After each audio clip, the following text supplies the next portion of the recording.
Hi friends, welcome to our channel. இன்றைக்கி வந்து 6th வந்து 6வது இயல் தான் பார்க்க போகிறோம். கூடி தொழில் செய் அப்படிங்கிற டாப்பிக்கில் இதில் வந்து நம்ம என்ன தெரிஞ்சுக்கலாம்னா, தமிழர்களின் பண்டைய வணிகம் குறித்து நம்ம வந்து தெரிஞ்சுக்கலாம். அப்புறம் வந்து பல்வேறு தொழில்கள் குறித்து தெரிஞ்சுக்கலாம். வணிகத்தோட வளர்ச்சி நிலைகளை எல்லாம் புரிஞ்சுக்கலாம். அப்படிங்கிற மாதிரி எல்லாமே வந்து தொழில்கள் பற்றியே தான் இருக்குது.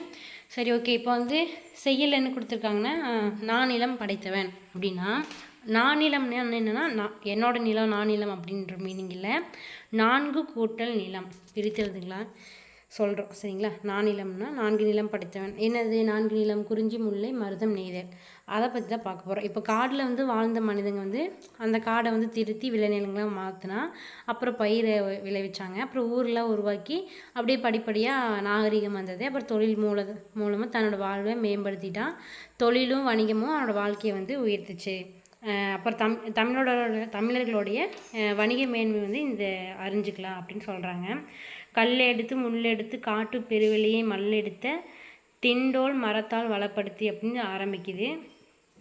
இதில் வந்து அஞ்சாமை மிக்கவன் தான் ஆனாலும் சான்றோர்கள் அஞ்சுவதை அஞ்சி அகற்றி விளக்கிடுவான் அப்படிங்கிற லைன் ரொம்ப முக்கியம். எல்லாமே ஒரு லைன் படித்து பார்த்துக்கலாம். முல்லை மருதம் நெய்தல் நானிலத்தை கண்ட பெரும் நாகரிக மாந்தர் அவன் அப்படிங்கிறது 2-3 லைனில் பார்த்து வச்சுக்கோங்க. நானிலம் படைத்தவன் இதை எழுதுனது வந்து முடியரசன். சரிங்களா? மல்லெடுத்த அப்படின்னா வலிமை பெற்றன்னு அர்த்தம். சம்மர்னா போர். விஷால் படம் ஒன்று இருக்குது, சம்மர். விஜயும் சரிங்க த்ரீசாவும் விஷால் நடிச்சது. அதில் வந்து பார்த்திங்கன்னா வெறும் சண்டையாகவே இருக்கும். அதனால தான் அதில் சம்மர் அப்படின்னு வாழ்க்கையே ஒரு போராட்டமாக இருக்காது, போர்னு வந்து ஒரு ஷார்ட்கட்டுக்காக சொல்லியிருக்கேன். அதுவும் உண்மை தான். அதனால தான் அந்த படத்தை பிரிச்சிருக்காங்க. நல்கும்னா தரும், கலைனினா வயல், மரம்னா வீரம். இந்த மரம்னா என்ன? மரம் நம்ம வீட்டில எல்லாம் இருக்குது அந்த மரம். இதுனா வீரம். எக்களிப்புனா பெருமகிழ்ச்சி. களம்னா கப்பல். ஆலினா கடல். ஓகே. இப்போ என்ன சொல்கிறாங்கன்னா, அந்த பாட்டில் தமிழன் வந்து கட்டிலும் முள்ளும் நிறைந்திருந்த பெரிய நிலப்பரப்பெல்லாம் திருத்தி அதை வந்து பண்படுத்தினாங்க. அப்புறம் தன்னோட உடல் வலிமையில் வந்து அந்த வளத்தையெல்லாம் பெருக்கி ஊர் நகரம் நாடு ஆகியவற்றெல்லாம் உருவாக்கி பெருமை அடைஞ்சு முல்லை மருதம் நெய்தல் குறிஞ்சி நெய்தல். ஃபஸ்ட் எடுத்து குறிஞ்சி முல்லை மருதம் நம்ம அப்படி தான் சொல்லுவோம்.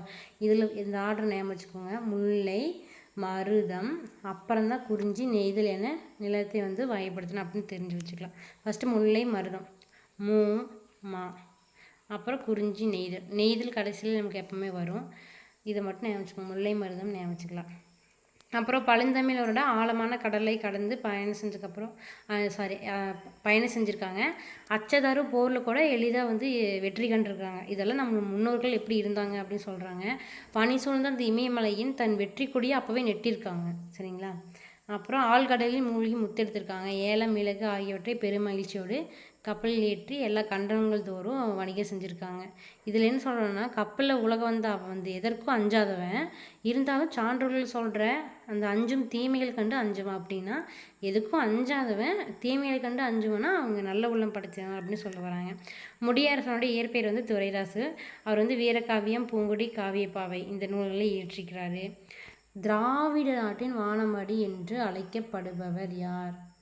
சரிங்களா? அவர் தான் வந்து முடியரசன். புதியதொரு விதி செய்வோம் அப்படிங்கிற நூல்லேருந்து இது எடுத்திருக்காங்க. திராவிட நாட்டின் வானம்பாடி என்று இவரை யார் கூறினார்னா அண்ணா தான் கூறியிருக்கிறார். சரிங்களா? அண்ணா தான் கூறியிருப்பார். அப்புறம் இவரோட பூங்கொடி அப்படிங்கிற அந்த இதுதான் வந்து தமிழக அரசின் விருதை பெற்றிருக்கும் 1966. அந்த ஆண்டுலேயே வந்து 1966 வள்ளலார் கண்ட ஒருமைப்பாடுக்கு வந்து ராமலிங்க அடிகளார் வந்து சாகித்ய அகாடமி விருது பெற்றிருப்பார். இந்த மாதிரி கம்பைன் பண்ணி படித்து பழகிக்கலாம். அடுத்து பனிமலையின் மீது உலாவுவோம் அடி அப்படின்னு நமக்கு தெரியும். கங்கை நதி பொறுத்து கோதுமை பண்டை வந்து காவேரி வெற்றிலைக்கு மாறு கொள்ளுவோம் அப்படின்னு சொல்லிட்டு பாரதியார் அப்போவே வந்து நம்ம இமயமலைக்கெல்லாம் போவோம், அங்கே இருக்கிறது இங்கே காவேரி இருக்கிறது கங்கைக்கு ஈஸியாக போகும், பண்டை மட்டும் நடக்கணும்லாம் அப்போவே வந்து சொல்லியிருக்கிறாங்க. அதுதான் வந்து பாரதியார். சரி, போர்க்காலத்தில் வெளிப்படும் குணம் என்னது? வீரம் தான் வெளிப்படும். கல் எடுத்து பிரித்தல்னா கல் கூட்டல் எடுத்து. நிலம்னா 4 கூட்டல் நிலம். நாடு கூட்டல் நாடென்ற. களமேறி. சரிங்க. அடுத்து கடலோடு விளையாடு. இது ஒன்றும் இல்லைங்க, இது ஒரு நாட்டுப்புற பாட்டு மாதிரி. ஐலசா ஐலசா ஏழு ஏழு ஐலசா அப்படிங்கிற மாதிரி களைப்பு தெரியாமல் இருக்கிறதுக்காக தான் இந்த மாதிரிலாம் பண்ணுவாங்க. சரிங்களா? இதில் மெயினாக வந்து இந்த பாட்டில் வந்து கதிர்ச்சுடர், மின்னல் வரி, அரிச்சுவடுனா அகர வரிசை எழுத்து, அது ஓகே. இதில் என்னென்னா வந்து மீன் பிடிக்கிறதுக்கு வந்து கடலில் செல்ல மீனவர் வந்து அவங்களுக்கு வந்து விண்மீன்கள் தான் விளக்குகள். இது பொறுத்துக்களை கேட்குறக்கு வாய்ப்பு இருக்குது. விரிஞ்ச கடல் தான் வந்து பள்ளிக்கூடம். ஒன்றும் இல்லைங்க, கடல் வந்து அவங்களுக்கு பள்ளிக்கூடம். மீனவர்கள் வந்து ஸ்கூல் போகிறதில்ல, அவங்களுக்கு கடல் தான் பள்ளிக்கூடம். டெய்லி காலையில் மீனவர்கள் மீன் பிடிக்க போகிறாங்க, அதனால் அவங்களுக்கு அதுதான் பள்ளிக்கூடம். இது ஒரு கதையை ஞாபகம் வச்சுக்கோங்க. அப்புறம் அங்கே இருக்கிற மீன்கள் தான் வந்து விளக்கு. பள்ளிக்கூடத்தில் வந்து கண்டிப்பாக வந்து விளக்கு வேணும் படிக்கிறதுக்கு. அப்போ விண்மீன்கள் தான் வந்து விளக்காக இருக்குது. அப்போ கடல் அலையே தான். அப்போ யாரும் ஃப்ரெண்ட்ஸ் வேணுங்களா, அந்த ஃப்ரெண்ட்ஸ் எல்லாம் வந்து மீனவனுக்கு வந்து கடல் அலை தான். அப்புறம் மேகமே வந்து குடை. இதை மட்டும் ஞாபகம் வச்சுக்கலாம். மேகம் வந்து ஒரு குடையாக இருக்குது. குடையை எடுத்துகிட்டு ஸ்கூலுக்கு போவோம் மழை காலத்தில். ஆனால் அது வந்து மழை காலத்தில் மேகம் தான் மழை கொடுக்குது, அப்போ மேகமாக எப்படி குடை? அதுதான் மீனவன் அப்படின்னு ஞாபகம் வச்சுக்கலாம். வன்மையான மணலை வந்து படுத்துறங்கும் பஞ்சு மெத்தை. அந்த கடற்கரை இருக்குது பார்த்தீங்களா, அந்த மணல் தான் வந்து படுத்துறங்கும் பஞ்சு மெத்தை. இது எப்படி ஞாபகம் வச்சுக்கலாம்னா, இந்த மார்னிங் பாத் அப்படின்னு சொல்லிட்டு எல்லாம் படுத்துட்ருப்பாங்க அதில் வெறுவுடலில். அதுதான் வந்து பஞ்சு மெத்தை மாதிரி இருக்குடா அப்படிங்கிறாங்க.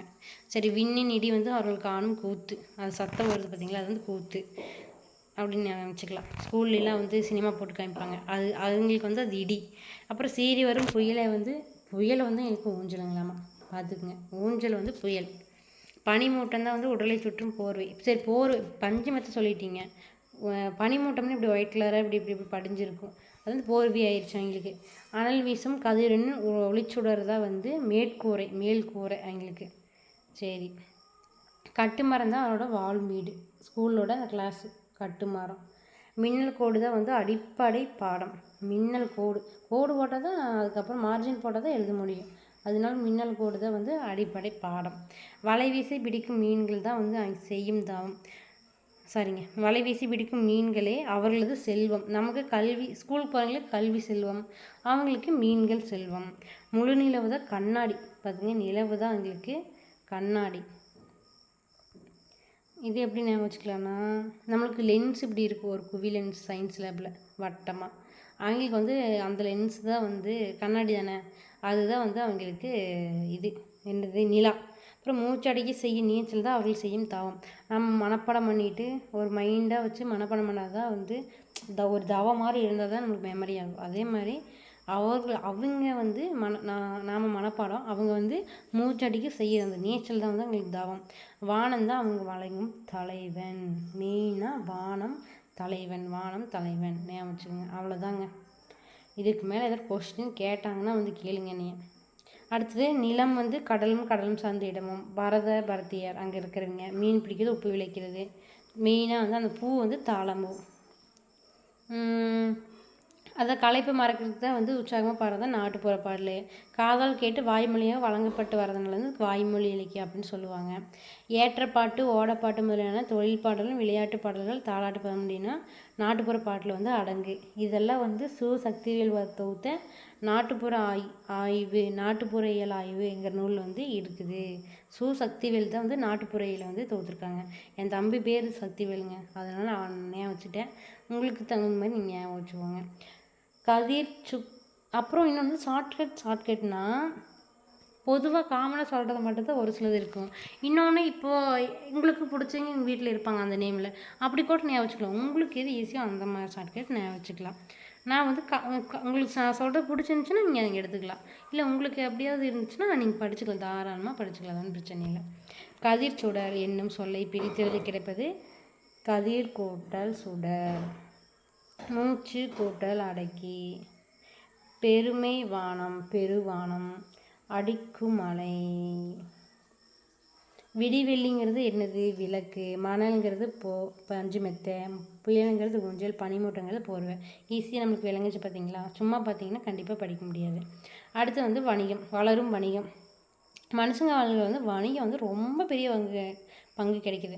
அப்படி வணிகம் இல்லைன்னா மனிதர்கள் வாழும் தம் தேவைகளை வந்து எளிதில் நிறைவேற்றி கொள்ள முடியாது. இப்போ நம்ம வேலைக்கு போகாமல் வீட்டிலேயே கொண்டிருக்கிறோம், மேரேஜும் பண்ணியாச்சு, வீட்டிலேயே கொண்டிருக்கிறோம், குழந்தைகளையும் பிள்ளை குட்டிகளும் வந்தாச்சு. இதுக்கு மேலே ஒருத்தர் வீட்டில் இருந்தால் எப்படி என்ன நடக்கணும்னு மட்டும் கற்பனை பண்ணி பார்த்துங்க. அதாவது தொழில் வந்து வாழ்க்கையில் முக்கியமான ஒரு அங்கம்.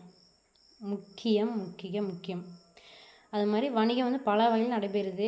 வணிக நிறுவனம் பல வகையான நிறுவனம் இருக்குது. தமிழில் அந்த காலத்துலேருந்தே வணிகம் வந்து சிறந்து இருந்திருக்காங்க தமிழ்நாட்டில். சரி, அது மட்டும் இல்லாமல் உலகம் முழுசும் வணிக தொடர்பு கொண்டிருக்கிறாங்க.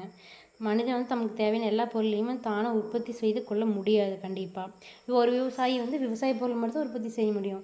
இப்போ அவங்களுக்கு வந்து ஏதோ அவங்க ஸ்கூல் அவங்க பசங்களுக்கு வந்து படிக்கிறதுக்கு தேவையான லேப்டாப் மடிக்கணினியெல்லாம் வெளியில் வந்து வாங்கணும். அதே மாதிரி அந்த சாஃப்ட்வேர் அந்த கம்பெனிஸ்லாம் வந்து சாப்பாடு தயாரிச்சிக்க முடியாது. நெல்லை வந்து அவங்க உற்பத்தி பண்ண முடியாது. அதனால எல்லாமே பண்டமாற்றம் நடக்கும். தனக்கு தேவையான சில பொருளை வந்து உற்பத்தி செய்ய வந்து முடியலைன்னா பிறரிடம் வந்து அவங்க வாங்குறாங்க காசு கொடுத்து. இப்படி தான் வந்து தோன்றுச்சு. தன் உற்பத்தி செய்யும் பல பொருளை வந்து சிலவற்றை பிறருக்கு விற்பான். அப்படி தான் வந்து பண்டமாற்று வந்தது. அதுக்கப்புறம் தான் வந்து இந்த பணத்தாளுக்கு மட்டும் நிறைய பொற்காசு அப்படி இப்படின்னு வந்து பணத்தாள் வந்து நிற்கிது. இப்போ ஆன்லைன் டிரான்சாக்ஷன்லாம் வந்து நிற்கிது. சரி, ஓகே. பொருள் விற்கிறவங்க வந்து வணிகர்னு சொல்லுவாங்க, வாங்குறவங்க வந்து நுகர்வோர் அப்படின்னு சொல்லுவாங்க. பண்டமாற்றம் தான் என்ன நமக்கு தெரியும். நம்மக்கிட்ட இன்னும் ஒரு பொருள் எக்ஸ்ட்ரா இருக்கும், அப்புறம் அது நமக்கு தேவைப்படாது. அதை வந்து காசுக்காகவோ இல்லை அதுக்கு ஈடாகவோ இன்னொரு பொருள் கொடுத்தோ வந்து காசு இல்லை. பண்டமாற்றம்னா ஒரு பொருள் சேஞ்ச் பண்ணிக்குவாங்க. இப்போ நெல்லை கொடுத்து அதுக்கு அதில் உப்பு வாங்குறது, ஆட்டோட பாலை கொடுத்து தானியத்தை வாங்குறது, அதெல்லாம் வந்து சங்க காலத்தில் நடந்துக்குது அப்படின்னு சொல்கிறாங்க. இப்போ கூட பாருங்கள், இந்த காலத்தில் வீட்டுக்கு வந்து நியூஸ் பேப்பர் வந்து நமக்கு தேவையற்ற அந்த பிளாஸ்டிக் பொருளெலாம் கொடுத்து அதுக்கு பதிலாக நம்ம வீட்டுக்கு தேவையான சாமான் வாங்குகிறோம். அதெல்லாம் வந்து பண்டமாற்று வணிகத்துக்கு எடுத்துக்காட்டு. வணிகத்தோட வகை என்னது? தரைவழி, நீர்வழி ரெண்டாக பிரிப்பாங்க. தரைவழி பொருட்களை கொண்டு செல்கிறது வந்து எருது, கழுதை, குதிரை இந்த விலங்குலாம் வந்து பயன்படுச்சு. வண்டிகளை வந்து ஏற்றி வெளியூருக்கு செல்லும்போது குழுவாக தான் வந்து செல்லுவாங்க அப்போல்லாம். அப்போ வந்து இந்த வணிகரோட குழுவை வந்து பொதுவாக என்ன சொல்லி அழைப்பாங்கன்னா வணிக சாத்து அப்படின்னு வந்து சொல்லுவாங்க. கடல் வழியாக கப்பல் மூலம் வந்து பொருள்களை வந்து அனுப்புறதுக்கும் வரவழைக்கிறதுக்கும் நீர்வழி வணிகம். வரவழைக்கிறது வந்து நீர்வழியை, அதாவது கடல் வழியாக போகிறது கப்பல் மூலிமா எடுத்துகிட்டு வர்றதா வந்து நீர்வழின்னு சொல்கிறாங்க. சரி, அப்போது கப்பல் வந்து நின்று போகும் இடங்கள் தான் வந்து துறைமுகம்னு சொல்கிறாங்க. கடல் வந்து துறைமுகம்னு சொல்லுவாங்க, கப்பல் வந்து நின்றுட்டு போகிற இடம். அந்த துறைமுக நகரங்கள் தான் வந்து பட்டினம், பாக்கம் அப்படின்னு சொல்கிறாங்க. நாகப்பட்டினம், அந்த பட்டினம், இந்த பட்டினம் சொல்கிறாங்க. தமிழ்நாட்டின் தலை சிறந்த துறைமுகம் வந்து பூம்புகார் விளங்கியிருக்குது. பூம்புகார் வந்து விளங்கியிருக்குது. கண்ணகி கோவலன் பிறந்த அந்த இது. அவ்வூர் துறைமுகத்தில் வந்து பல்வேறு நாட்டு கப்பல்கள்லாம் வந்து வந்துட்டு போகுமாமா. அவற்றின் மூலம் வெளிநாட்டு பொருட்களை வந்து இறக்குமதி செஞ்சுருக்காங்க. தமிழ்நாட்டு பொருளும் வந்து ஏற்றுமதி செஞ்சுருக்குறாங்க. தன்னாடு விளைந்த வெண்ணெல் தந்து பிறநாட்டு உப்பின் கொள்ளை சாற்றி. இப்போ நெல்லை கொடுத்து நெல்லை கொடுத்து உப்பு வாங்கியிருக்காங்க. உப்பு வந்து விலையேன்னு இருக்குமா? விலையேன்னு இருந்தாவே அது நல்லவை, வெள்ளையாக இருந்தால் நல்லவை. நற்றெண்ணெய் பாலோட வந்து கூழோட போயிடுச்சு. பால் வந்து ஹைலைட்டுங்க. பால் வந்து கூழாக மாறிடுச்சு, குறுகிடுச்சு. குறுந்தொகை பொண்ணோடு வந்து கறியோடு. இது வந்து பொண்ணு ஞாபகம் வச்சுக்க, தங்கம். கறின்னு நம்ம சாப்பிட்ற மாமிசம் ஞாபகம் வச்சுக்கோங்க. ஏன்டா தங்கத்தை கொண்டுட்டு வந்து யாராவது கறி வாங்கிட்டு போவாங்களா? உனக்கு என்ன ஆச்சு? உன்னுடைய மனசில் என்ன நினச்சிட்டு இருக்கிற? அகத்தில் என்ன இருக்குது அப்படிங்கிற மாதிரி ஞாபகம் வச்சுக்கலாம். அடுத்து வணிகத்தை வந்து தனிநபர் நிறுவன வணிகம் சொல்லுவாங்க. ஒரு தனிநபரால் தொடங்கப்படுற அந்த வணிகத்துக்கு பேர் தனிநபர். அப்புறம் எல்லாம் ஒன்றா பார்ட்னர்ஷிப்பாக சேர்ந்து நடத்துறதுக்கு பேர் நிறுவன வணிகம்னு சொல்லுவாங்க. சிறு வணிகம் நம்ம இந்த சந்தை, அந்த சின்ன சின்ன தொழில்கள், தள்ளுவண்டி மூலயமா, அப்புறம் ரோட்டோரத்தில் அதெல்லாம் சின்ன சின்ன வணிகர்கள்லாம் அதுக்கு பேர் இருப்பாங்க பார்த்தீங்களா, அது சிறு வணிகம். பெருவணிகம்னா பெருந்தொகையை வந்து நம்ம இன்வெஸ்ட்மெண்ட் பண்ணி முதலீடு போட்டு பெரிய அளவில் பொருள் உற்பத்தி செஞ்சு அங்கேருந்து மொத்தமாக எல்லாமே நம்ம ஹோல்சேல்னு சொல்லுவாங்க பார்த்தீங்களா, ஈரோடு துணிச்சி கடை சந்தை, திருப்பூரில் அந்த மாதிரிலாம் ஹோல்சேலாக வாங்கிட்டு வரோம், அதுக்கு பேர் பெருவணிகம்னு சொல்கிறாங்க. அதையெல்லாம் வந்து வாங்கிட்டு வந்து சிறு வணிகம் வந்து விற்கிறாங்க, சிறு வணிகர்கள். சரி, ஏற்றுமதி இறக்குமதி பற்றி பார்க்கலாம். ஒரு நாட்டில் வந்து உற்பத்தி செய்யப்படும் பொருள்களை வந்து பிற நாட்டுக்கு அனுப்புறதுக்கு பேர் தான் ஏற்றுமதி. இங்கே இருக்கிறத கொடுக்குறோம், ஏற்றி விடுறோம் பார்த்தீங்களா, அது பேர் ஏற்றுமதி. அங்கேருந்து கொண்டு வந்து நம்ம இறக்குறோம், அதுக்கு பேர் இறக்குமதி. இவ்வளோதான்.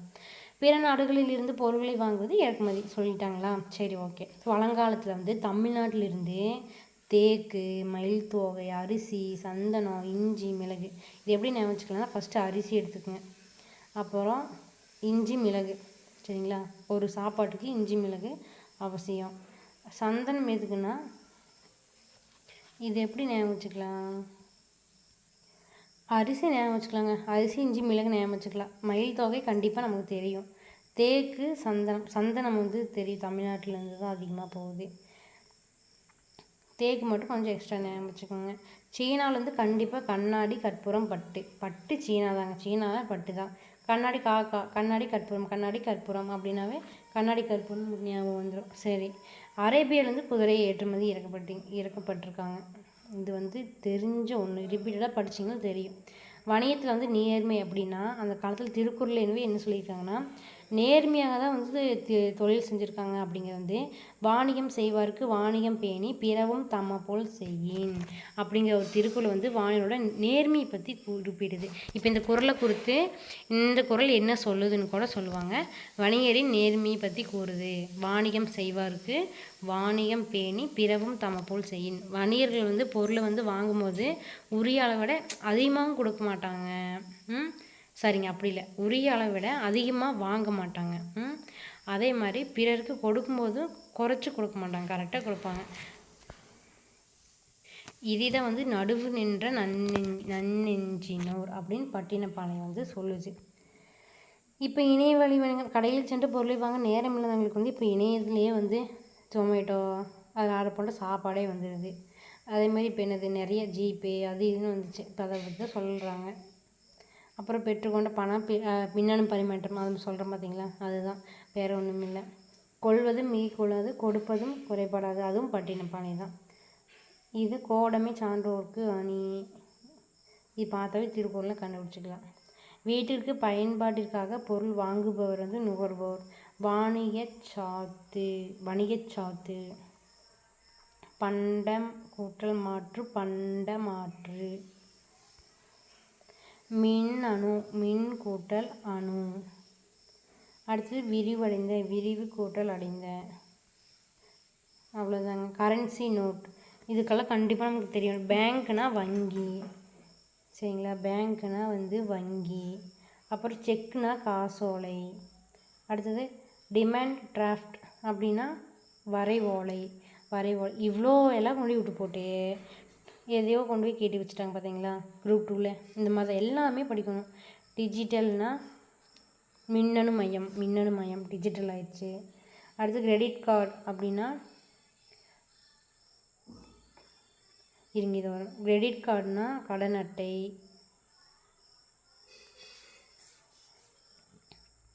இ காமர்ஸ்னால் மின்னணு வணிகம். இதில் இப்போ என்னென்ன இருக்குதுன்னா கரன்சி நோட்டுன்னா பணத்தால். வேறு என்ன பார்க்கணும், செக்கு பார்த்துட்டோம், டிஜிட்டல் பார்த்துட்டோம். டெபிட் கார்டுனா தான் வந்து பற்று அட்டை. கிரெடிட் கார்டுனா கடன் அட்டை. இதை மட்டும் நல்லா பார்த்து வச்சுக்கோங்க. ஆன்லைன் ஷாப்பிங்னா இணைய வணிகம். அவ்வளோதாங்க. இப்போது உழைப்பே மூலதனம். பாடுபட்டு தேடிய பணத்தை புதைத்து வைக்காதீங்கன்னு சொல்கிறாங்க.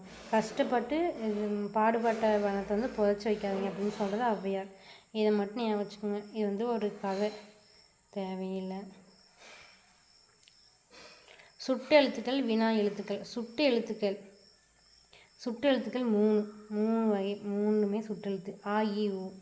இப்போ வந்து ஊ வந்து வழக்கத்தில் இல்லை. சரிங்களா, ஊங்கிறதுனா இப்போ அந்தனா நம்ம இங்கே இருக்கிறோம், அந்தனா அங்கே இருக்கிற சொல்லுவோம், இந்தனா இங்கே பக்கத்தில் இருக்கிறத சொல்லுவோம். இது ரெண்டுக்கு இடையில இருக்கிறது வந்து உப்பக்கம் அப்படின்னு சொல்லுவாங்க. அந்த பக்கம் இந்த பக்கம்னா உப்பக்கண்டுவாங்க. அப்படின்னா ரெண்டுக்கு இடையில இருக்கிறது. சரிங்களா, அது வந்து இப்போ பேச்சு வழக்கில் இல்லை அப்படின்னு சொல்கிறாங்க.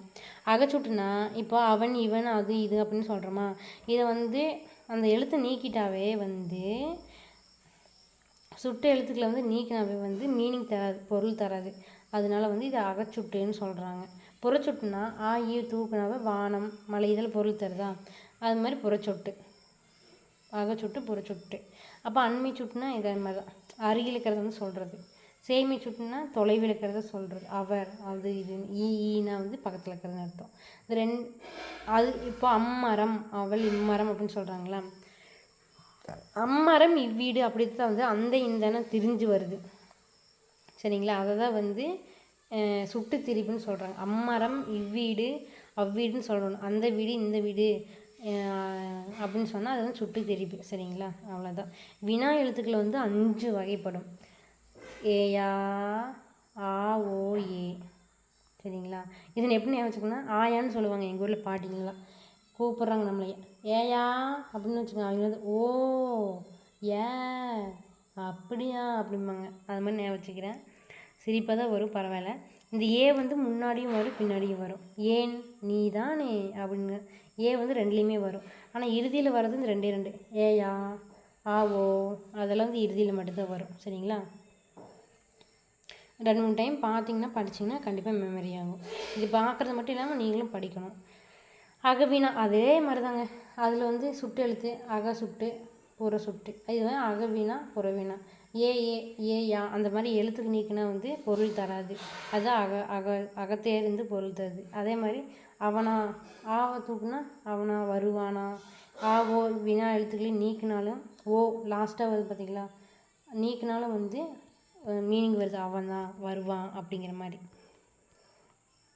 என் வீடு அது உள்ளதுன்னு வருமா, அங்கே உள்ளது தான் வரும்.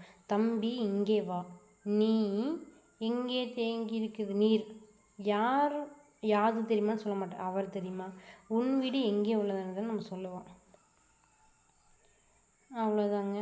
இதில் வந்து அடுத்தது வந்து 4 இளம் படத்தை படைத்தவன் பாடலை வந்து எழுதுனது வந்து முடியரசன். சுட்டி காட்ட பயன்படுது சுட்டெழுத்து. காடும் காடு சார்ந்த இடமும் வந்து என்னது முல்லை. தோட்டத்தை சுற்றி வேலி அமைக்க வேணும். அரைபிழந்து இறக்குமதி செய்து குதிரை. ஒரு பொருளை கொடுத்து வேறொரு பொருளை பெருமுறை வந்து பண்டமாற்று. மீனவருக்கு மேகம் என்ன போன்றது, குடை போன்றது. இப்போ தானே படித்தோம். உடலுக்கு போர்வையாக அமைகிறது வந்து பனிமூட்டம்.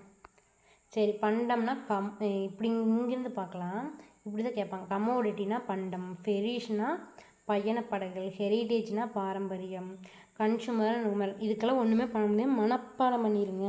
இப்போ அண்டுன்னா என்ன மற்றும், ஏன்னா ஒரு, ஆப்பிள்னா ஆப்பிள், அப்புறம் கேட்னா பூனை. இதெல்லாம் எப்படி அதே மாதிரி தான் இதெல்லாம் மனப்பாடம் பண்ணிடுங்க. அவ்வளோதாங்க. டெய்லியும் ஒரு 10ஆவது மனப்பாடம் பண்ணிங்கன்னா உங்களுக்கு ஈஸியாகிடும். இல்லைன்னா எழுதிடுங்க, 5 தடவை எழுதி பார்த்துருங்க. சரி, ஓகே. இந்த இயல் பிடிச்சிருந்தா கண்டிப்பாக கமெண்ட் பண்ணுங்கள், லைக் பண்ணுங்கள், முக்கியமாக எல்லாத்துக்கும் ஷேர் பண்ணுங்கள். அப்போ தான் வந்து எனக்கு கொஞ்சம் ஒரு மோட்டிவேட்டாக இருக்கும். ரொம்ப தேங்க்யூ. அடுத்த இயல் வந்து பார்க்கலாம். தேங்க்யூ.